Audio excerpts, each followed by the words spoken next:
अगर आप एक रोहिनेट के ई-पेस संचालक हैं तो ये वीडियो आपके लिए काफ़ी महत्वपूर्ण साबित हो सकती है। आज की इस वीडियो में मैं आपको एक ऐसी अपडेट देने वाला हूं जिसको सुनकर आपके होश उड़ जाने वाले हैं। आपके पास एक रोहिनेट का CSP आईडी है या फिर आप किसी भी कंपनी के माध्यम से एक ई-पेस आईडी आपके सेंटर पर चलाते हैं तो आपको अब सावधान होने की ज़रूरत है, क्योंकि मैक्सिमम कंपनियां अब ई-पेस आईडी को ब्लॉक कर रही हैं आपकी एक छोटी सी भी मिस्टेक पर। अगर आप कोई एक गलती भी करते हैं जो कि बहुत ही माइनर मिस्टेक होती है, आपको लगता है कि ऐसा करने से कोई भी आपकी आईडी पर लॉस नहीं पड़ेगा, तो ये आपकी एक बहुत बड़ी गलतफहमी हो सकती है। रोहिनेट अब आईडीज को ब्लॉक कर रहा है दनादन। आप जिस भी स्टेट से बिलोंग करते हैं, जहां पर भी आपका CSP सेंटर चल रहा है, आपके सेंटर पर आप दिन भर में जितनी भी ट्रांजैक्शंस करते हैं, उन ट्रांजैक्शन के करने पर अगर आपसे कोई भी एक ऐसी छोटी सी मिस्टेक हो जाती है जो आपका पूरा करियर खत्म कर सकती है, आपकी CSP आईडी पर जितने भी पैसे हैं वो सारे ब्लॉक हो सकते हैं। आपको अब बहुत ही ज़्यादा सावधानी से काम करना पड़ेगा। बार बार आपको हर बार आपको वीडियो के माध्यम से जानकारी दी गई है कि आपको कुछ ऐसे काम बिल्कुल भी नहीं कर रहे हैं जिनको करने से कंपनी मना करती है, लेकिन फिर भी बहुत सारे ई-पेस संचालक ऐसे हैं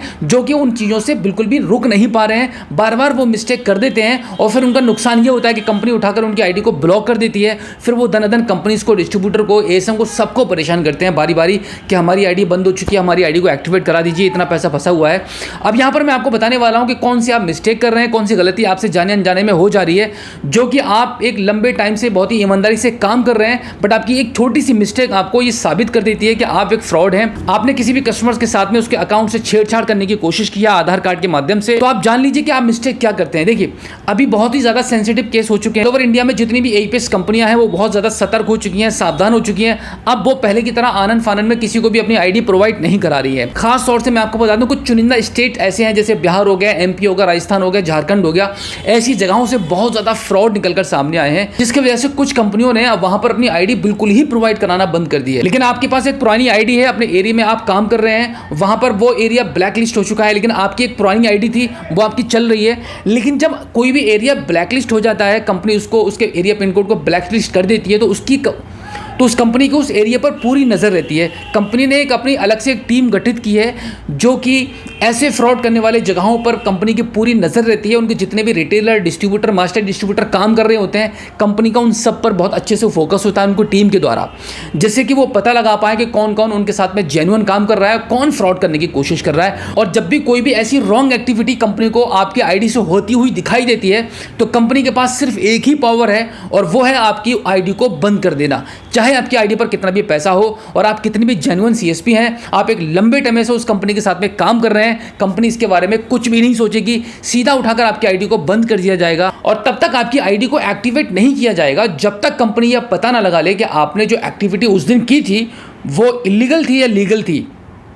अब मैं आपको बता दूं कि आप गलती क्या कर रहे हैं। गलती यहाँ पर आपसे ये हो रही है, ठीक है, आप एक बहुत ही ईमानदार CSP हैं, आप बहुत अच्छे से काम कर रहे हैं। गलती आपसे ये हो रही है कि जब भी कोई भी ग्राहक आपके पास आता है तो आप उसकी मल्टीपल फिंगर को कैप्चर कराते हैं, बार बार फिंगर लगाने की कोशिश करते हैं। एक कस्टमर्स के अगर 5 अकाउंट है तो 5 अकाउंट को आप ट्राई कर रहे हैं सेम टाइम पर, सेम आधार कार्ड को डालकर इंक्वायरी कर रहे हैं, मिनी स्टेटमेंट निकाल रहे हैं, विड्रॉल करने की कोशिश कर रहे हैं, इनसफिशिएंट का एरर आ रहा है, फिर भी आप बैंक बदल बदल कर ट्रांजेक्शन करने की कोशिश कर रहे हैं। तो इस प्रकार की जितनी भी एक्टिविटीज आप कर रहे होते हैं वो सब आपकी सस्पिशियस फ्रॉड एक्टिविटी में काउंट होता है, जिसके चलते आपकी आईडी को ऑन द स्पॉट बंद कर दिया जाता है। और जब नेक्स्ट ट्रांजैक्शन करने की कोशिश करते हैं या लॉगिन करते हैं, तब आपकी आईडी पर लिखा हुआ आ जाता है कि your account has been deactivated by the company. फिर आपको बहुत ज़्यादा प्रॉब्लम हो जाती है, परेशानी हो जाती है।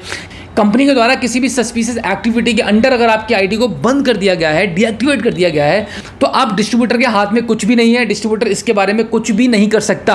अगर डिस्ट्रीब्यूटर कंपनी को अप्रोच भी करता है आपकी आईडी को एक्टिवेट कराने की, तो कंपनी सीधा डिस्ट्रीब्यूटर से सवाल करती है कि ये जो रिटेलर है, जो कंपनी ने बंद किया है, वो आपका क्या लगता है, आपका इसमें क्या बेनिफिट है जो आप कंपनी को इतना जोर लगा रहे हैं कि इस आईडी को एक्टिवेट कर दिया जाए।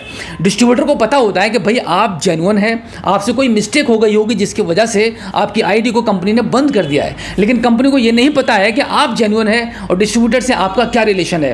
तो कंपनी यहां पर अपना बचाव देखती है, कंपनी को बहुत लॉसेस हुए हैं, इसलिए ये सब कंपनी ने आगे कदम उठाए हैं, जैसे कि आने वाले टाइम में बिल्कुल भी फ्रॉड बंद हो जाए। लोग जिस तरीके से फ्रॉड कर रहे हैं, लेकिन फिर भी लोगों के समझ में नहीं आ रहा है, फ्रॉड करते हुए चले जा रहे हैं।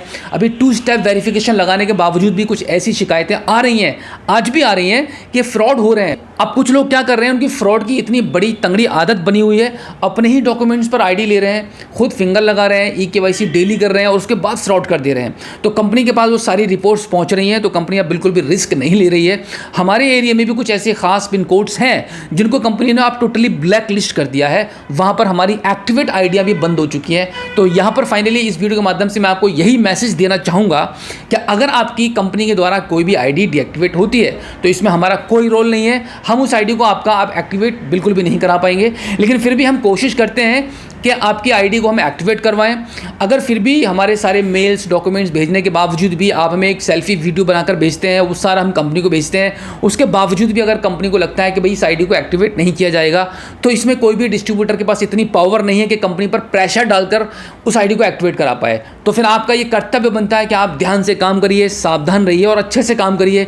कोई भी रॉन्ग एक्टिविटी आपकी आईडी पर नहीं होनी चाहिए। तो दोस्तों आज की इस वीडियो में फिलहाल इतना ही। आज की इस वीडियो में जो जानकारी मैंने आपको दी है वो बिल्कुल प्रैक्टिकली है। उम्मीद करता हूं कि आज की ये वीडियो आपको काफी अच्छी लगी होगी। अगर पहली बार आप हमारे स्मार्ट शॉप यूट्यूब चैनल पर आए हैं और अभी तक आपने हमें सब्सक्राइब नहीं किया है तो प्लीज एक बार सब्सक्राइब जरूर कीजिएगा और बेल आइकन को भी प्रेस कीजिएगा। तो चलिए दोस्तों मिलते हैं आपसे किसी और एक अगली वीडियो में एक नई जानकारी के साथ, एक नई अपडेट के साथ और एक नए जोश के साथ। तब तक के लिए जय हिंद।